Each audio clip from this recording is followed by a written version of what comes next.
Unit 731, sebuah nama yang mungkin tidak begitu dikenal banyak orang, tapi di balik nama ini tersimpan salah satu sejarah paling kelam tentang kekejaman manusia. Bayangkan eksperimen brutal yang dilakukan terhadap tahanan, tanpa anestesi, hanya demi rasa penasaran ilmiah dan pengembangan senjata biologis, serta kimia.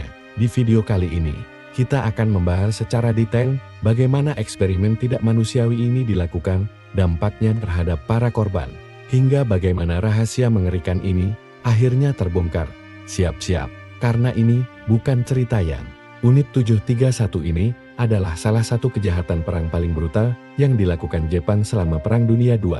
Nama Unit 731 itu sebenarnya adalah kode rahasia untuk sebuah fasilitas yang didirikan oleh militer Jepang di kota Harbin, Cina. Unit ini bertugas mengembangkan dan menguji senjata kimia serta senjata biologis. Karena lokasi fasilitasnya di Cina, mayoritas korban yang jadi kelinci percobaan adalah penduduk lokal yang ditangkap oleh militer Jepang. Berdasarkan catatan, sekitar 60% tahanan adalah orang Cina, 30% orang Rusia, dan sisanya terdiri dari orang Mongolia dan Korea. Tahanan-tahanan ini diperlakukan dengan kejam, sama sekali nggak dianggap manusia, melainkan hanya alat percobaan. Sebelum bahas lebih detail soal percobaan mengerikan di sana, kita lihat dulu sejarah pendirian Unit 731. Pada tahun 1932, seorang mikrobiologis militer Jepang bernama Shiro Ishii mendirikan fasilitas pencegahan epidemi di dekat kota Harbin, Cina.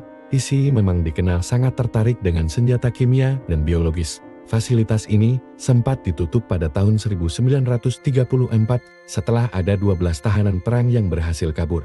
Namun, 2 tahun kemudian, pada tahun 1936, fasilitas itu diaktifkan lagi.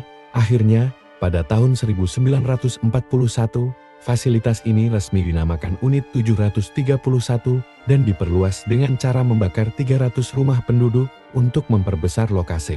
Selain Unit 731, Jepang juga memiliki unit-unit serupa, seperti ini tahun 1855 di Beijing, Unit 8604 di Guangzhou, dan Unit 9420 di Singapura.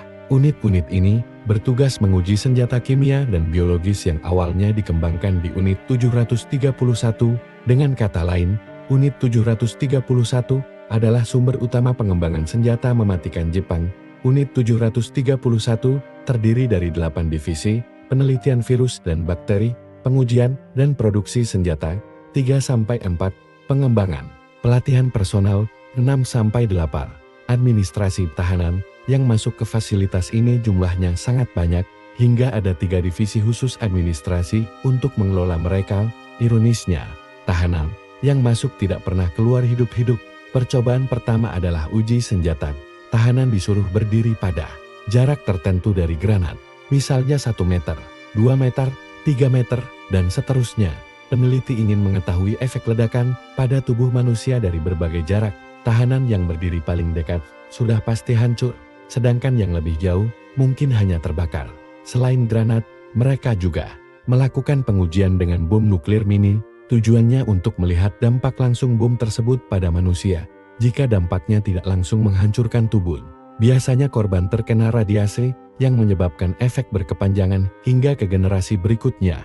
Yang lebih mengerikan, mereka juga menggunakan bom yang diisi dengan penyakit berbahaya. Tahanan disuruh berdiri di lapangan terbuka, kemudian bom tersebut diledakkan untuk melihat penyebaran penyakit.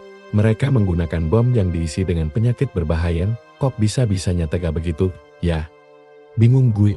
Lalu, eksperimen selanjutnya. Gimana, Neil? Eksperimen ini adalah eksperimen pembuahan. Apa itu? Jadi, tahanan wanita yang ada di sana dipaksa untuk hamil. Biasanya, mereka dihamili oleh para penjaga. Setelah hamil, mereka akan disuntik berbagai macam penyakit, seperti antraks, sifilis, kolera, dan lainnya. Tujuannya, para peneliti ingin melihat apakah bayi yang ada di dalam kandungan bisa bertahan hidup meskipun ibunya terinfeksi penyakit mematikan. Eksperimen ini juga dimaksudkan untuk mengukur daya tahan tubuh ibu dalam mempertahankan kehamilan. Hasilnya bervariasi, ada yang ibu dan bayinya meninggal, ada juga yang ibunya bertahan, tapi bayinya meninggal, dan sebaliknya. Bayi yang selamat sampai lahir biasanya langsung dibedah untuk memeriksa apakah ada kelainan pada organ dalamnya. Bayangin, bayi baru lahir langsung dibedah, ngeri banget. Selain pada ibu hamil penyakit-penyakit, tadi juga disuntikan ketahanan lain, baik laki-laki maupun perempuan yang tidak hamil. Bedanya, tujuan eksperimen ini adalah untuk mengembangkan obat yang mampu menyembuhkan penyakit-penyakit tersebut. Tapi, apapun alasannya, tetap aja nggak bisa dibenarkan. Setelah disuntik, para tahanan dibiarkan di ruang isolasi tanpa diberikan pengobatan sama sekali. Mereka hanya dipantau untuk melihat perkembangan penyakitnya. Kalau ada yang terlihat parah terinfeksi, mereka akan langsung dibawa keluar dan dibedah hidup-hidup untuk memeriksa organ dalamnya. Lebih gilanya lagi, proses bedah ini dilakukan tanpa anestesi. Kenapa harus dibedah hidup-hidup? Menurut para peneliti, kalau orang yang dibedah sudah mati, mereka nggak bisa melihat efek sesungguhnya dari penyakit yang disuntikkan. Karena itu, mereka harus membedah yang masih hidup supaya kondisinya fresh. Denger ini, emosi rasanya naik banget. Elaine dibedah. Ada juga eksperimen amputasi, misalnya tangan atau kaki tahanan dipotong. Lalu anggota tubuh tersebut disambung lagi ke sisi yang berlawanan. Contohnya, tangan kanan disambung ke lengan kiri, hanya untuk melihat apa yang akan terjadi.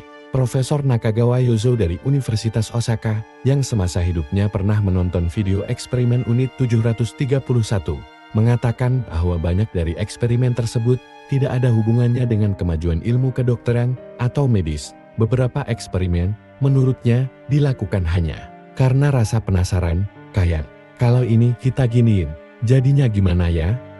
Atau kalau tangan kiri kita pasang di lengan kanan, apa yang bakal terjadi? Saking rahasianya unit 731, dari luar fasilitas ini, terlihat seperti lembaga pencegahan epidemi dan pemurnian air, dengan nama Epidemic Prevention and Water Purification Department. Siapa yang bakal curiga kan? Selama kurang lebih 9 tahun, aktivitas biadab di sana benar-benar nggak terdeteksi. Namun, pada tahun 1945, setelah Jepang kalah perang, semua gedung dan peralatan unit 731 dihancurkan oleh Jepang sendiri. Tujuannya untuk menghilangkan barang bukti. Kepala unit, Shiro Ishii, bahkan melarikan diri ke Amerika Serikat. Ngapain ke Amerika, yang notabene adalah musuh Jepang? Dia meminta perlindungan hukum untuk dirinya dan staf unit 731 dengan imbalan menyerahkan semua data dan hasil eksperimen mereka. Mereka mengembangkan senjata kimia dan senjata biologis. Banyak yang bilang waktu itu, Amerika tertarik dengan hasil eksperimen unit 731 karena dianggap bisa menjadi pegangan dalam menghadapi Uni Soviet. Lalu, bagaimana hasil akhirnya?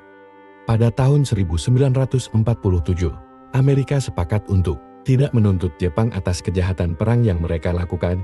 Di sisi lain, pada 19 Agustus tahun 1945, tentara Soviet tiba di kota Harbin, Cina. Di sana, mereka menemukan sisa-sisa gedung yang dulunya adalah fasilitas unit 731, namun gedung-gedung tersebut sudah dihancurkan dan hampir semua bukti telah dibawa kabur oleh Jepang, walaupun tempatnya sudah diledakkan dan bukti-bukti dihilangkan.